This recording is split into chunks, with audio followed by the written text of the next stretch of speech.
May nayatang signal no huda. Ito, ganito. Tanungin ko kayo ha. Ikaw yung ko, ging Maulana. Sabihin mo sa akin kung saan sa mga bawal na ito ang hindi mo pa na-master. Yun ang unahin kong papaliwanag sa'yo.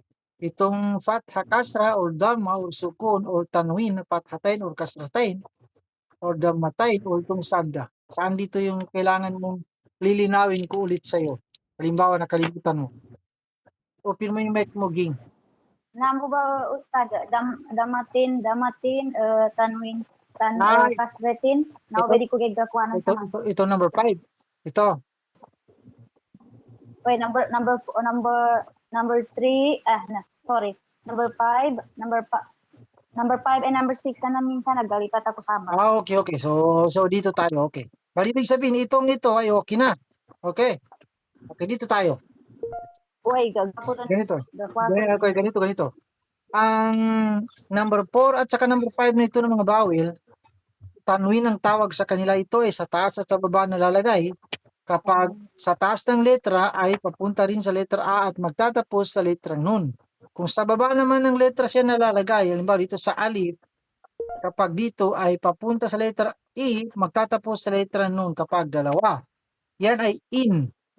Kapag dito naman nalalagay sa taas ay A, kapag double ay in. Kaya ito ay yan din siya sa taas at baba. Katulad din ng itong fatha na ito. Kaya lang double siya. Bali, correction. In ang nasabi ko. Ito ay an. Ito sa taas ay an. Yung itong number C5 naman, itong damatain, ito naman ay papunta sa ganyan na bawal, papunta sa letter O, magtatapos sa letrang nun. Ito halimbawa dito sa alif, kapag ganyan ay, yun yung bawal niya, yan, O, kapag ganyan na tanwin na siya, sabihin mo, un. Okay. Bali, kahit saan sa letra, kahit saan sa mga letra ng Arabic alphabet. Halimbawa, sulat natin ay ito ay sin, letra S. Kapag ganyan ang gamitin natin ay su, kapag tanwin na siya ay sun. Okay. Kapag kahit saan dito sa tatlo ang gamitin natin ay pwede, option mo lang ito. Kung ito naman ay sa, yan siya. Kapag double na dito na sa number 4, magiging sun. Ganun pa rin. Bali, itong dito naman sa sadda, kapag may sadda yung makikita mo sa babasahin mo, ay mapapa-stop ka doon ng saglit. Katulad nito. Halimbawa, dito sa halimbawa, balikan natin yung bumalik ka. Ito ay ba, ganyan ay bu, mim, ganyan ay ma, buma, ito ay lam, ganyan ay li, bumali, ito yung kap, letter K, yan kapag ganyan ay sabihin mo lang siya na bumalik ka. Sabihin mo, bumalik ka. Okay. Bumalik ka. Hindi pa yan. Hindi pa yan masasabi na, hindi natin masasabi na ito ay bumalik ka. Kasi wala pang sadda. Sabihin mo. Bumalik ka. Yes. Bumalik ka. Bumalik ka. Ngayon, Bumalik ka. yes. Pakapitoy.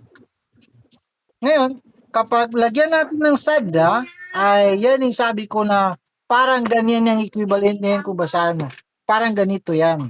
Ba, mim, lam, bumalik. Lagyan natin ng sukun dito, bumalik. Dagdagan mo ng kaf dito, bali maging ka, bali bumalik. Dagdagan mo ng ka, bali bumalik ka. Bumalik ka. Yan yung equivalent ng ito yung sadda na ito Parang sukun at bawel ba? Bali pagiganti lang. Yes. Parang ganito nyo. Kung halimbawa, palitan mo man yung bawi niya, kung gawin mo siyang ganyan, ay magiging bumalik ko. Parang ganito rin. Ito lang papalitan natin dito, magiging ko. Ganito rin, bumalik, dagdagan mo ng ko, bumalik ko. Kung halimbawa, gawin mo siyang tanungin. Sana ko wag ka mali-mali. Kaya nga, yan, ginawin natin. Kung halimbawa, gawin natin siya tanungin, mamigiging bumalik kun. Hmm. Kahit anong letra. Oh, gawin natin ganyan ay bumalikan. Hmm. Parang ganyan din siya. Parang ganyan din. Yan siya. Yan siya. Bumalikan. Kung ilipat mo dito sa baba, ay magiging, tagalin na natin ito kasi sample lang ito eh. Parang ito yung detail niya. Kapag ganyan ay bumaliki. Kapag double na, kapag tanwin na, sabi bumalikin. Bali, take note. Bumalikin. Take note. Ganito, ganito. Bumalikin. Ito, take note.